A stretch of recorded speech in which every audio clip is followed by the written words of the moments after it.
Assalamualaikum dan salam sejahtera. Kembali lagi di channel Nur Mazalan. Agak lama saya tidak keluarkan video.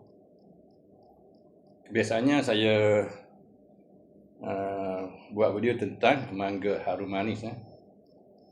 Yang saya tanam di Kampung Nibong, Tuban atau Kampung Nibong Lemah, Pasir Mas, Kelantan. Hari ini saya nak cerita tentang durian. Saya videokan kerana pada saya dia ni agak istimewa lah. Bentuk dia seakan duri hitam, macam duri hitam. Boleh lihat ni, macam duri hitam.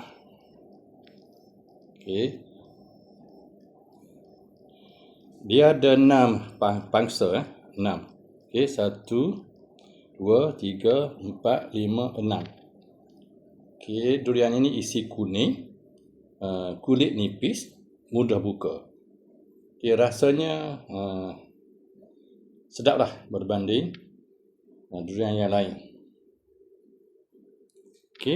Duri hitam pun boleh letak ditak terbalik. Duri hitam ini pun sama.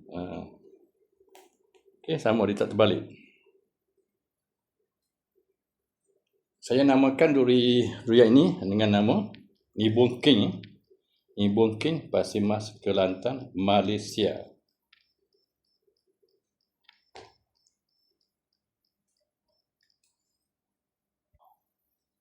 Saya akan buka koyak kulit.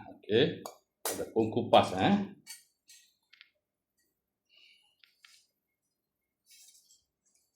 Saya namakan Nibong King. Nibong King, Nibong.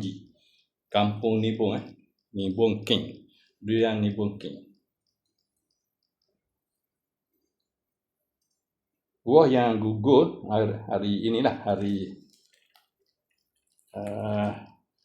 29 hari bulan 6 2026. Buah dia walaupun kecil tapi isi dia besar. Ulas dia besar. Boleh lihat. Mudah buka, mudah buka lah. Boleh lihat. Isinya kuning, agak kuning lah, tapi tidaklah kuning terang. Dia ada 6 pangsa.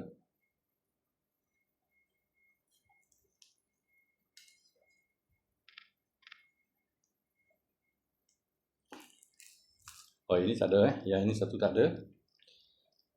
Tak ada isi dia, tak ada ulas dia. Ini ada.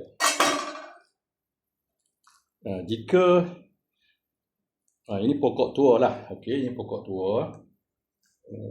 Semasa pokok muda yang dulu-dulu lah, buah dia besar. Buah dia besar dan cukup cantik lah. Tapi ini pokok dah tua. Buah dia tak besar.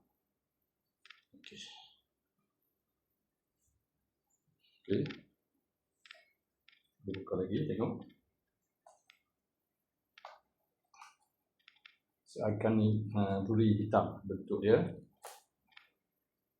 Boleh letak, dia tidak terbalik.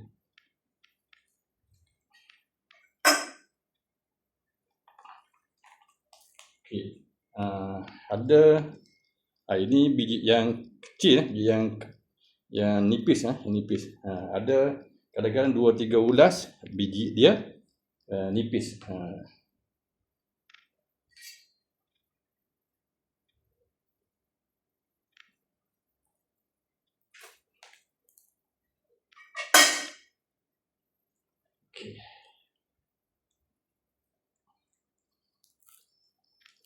Ini saya yakin biji nipis. Saya tak makanlah, saya makan ubat tadi. Jadi saya tak makanlah. Ini pun nipis biji ni. Ini pun saya yakin nipis biji ni. Okey. Okey, itu sahaja daripada saya. Sekian, terima kasih.